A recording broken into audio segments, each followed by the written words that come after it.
কারা জোট করবে? সিপিআইএম সবচেয়ে বেশি ভোকাল, সিপিআইএম তৃণমূলের বিরুদ্ধে। কারা বার করেছে সারদা, কারা বার করেছে নারদা, কারা বার করেছে টেট কেলেঙ্কারি? বিকাশ রঞ্জন ভট্টাচার্য কে?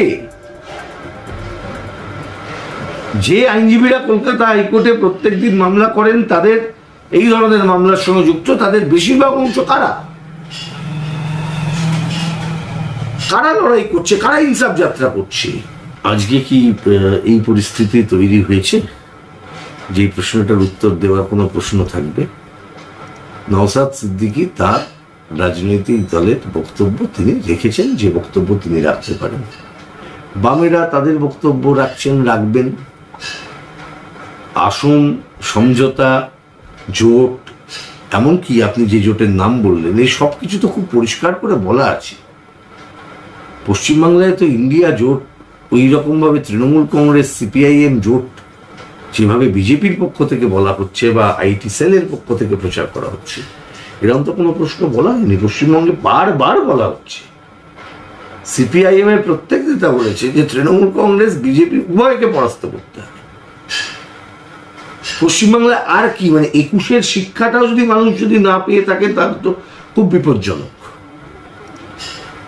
21-এর পরের শিক্ষাটা যদি আমরা না নিতে পারি, যে তৃণমূল কংগ্রেস যারা আজকে, কালকে তারা বিজেপি, কালকে যারা বিজেপি আজকে তারা তৃণমূল, আবার পরের দিন তারা আবার উল্টোটা করছেন, এটা যদি আমরা না বুঝতে পারি, তাহলে তো আমার মনে হয় যে এটা আমরা ভয়ঙ্কর ভুল করব। আমাদেরকে যেটা বুঝতে হবে যে প্রত্যেকটি রাজনৈতিক দল, সিপিআইএম, আইএসএফ, প্রত্যেকের, কংগ্রেস, তাদের নিজস্ব অবস্থান আছে। একই সঙ্গে রাজ্যের এবং জাতীয় যে রিকোয়ারমেন্ট, সেই রিকোয়ারমেন্ট অনুযায়ী তাদের অবস্থান নির্ধারণ করতে হয়। এটা খুব স্বাভাবিক একটি প্রক্রিয়া। যেখানে বৈচিত্র্য থাকে, যেখানে অনেক রাজনৈতিক দল থাকে, সেখানে এই ধরনের পরীক্ষা নিরীক্ষার মধ্যে দিয়ে কাজ করতে হয়।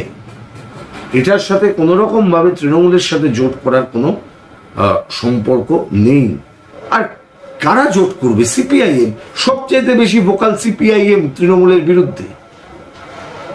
কারা বার করেছে সারদা, কারা বার করেছে নারদা, কারা বার করেছে টেট কেলেঙ্কারি? বিকাশ রঞ্জন ভট্টাচার্য কে? যে আইনজীবীরা কলকাতা হাইকোর্টে প্রত্যেকদিন মামলা করেন, তাদের এই যুক্ত, তাদের বেশিরভাগ অংশ কারা? কারা লড়াই করছে, কারা ইনসাফ যাত্রা করছে? তৃণমূল করছেন, বিজেপি, কারা মানুষের কথা বলছে? আসল কথাই মানুষের কথাটা কি? বাকিরা বলছে না, ওরা বলে দিচ্ছে বলবো না। তুমি যখন বলবে, সেটাও যাতে জানতে পারে মানুষ, তার ব্যবস্থা করছে, তার জন্য মিডিয়ার কন্ট্রোল নিচ্ছে, তার জন্য ব্ল্যাক আউট করাচ্ছে। এইটা ভয়াবহ বিষয় গণতন্ত্রের জন্য।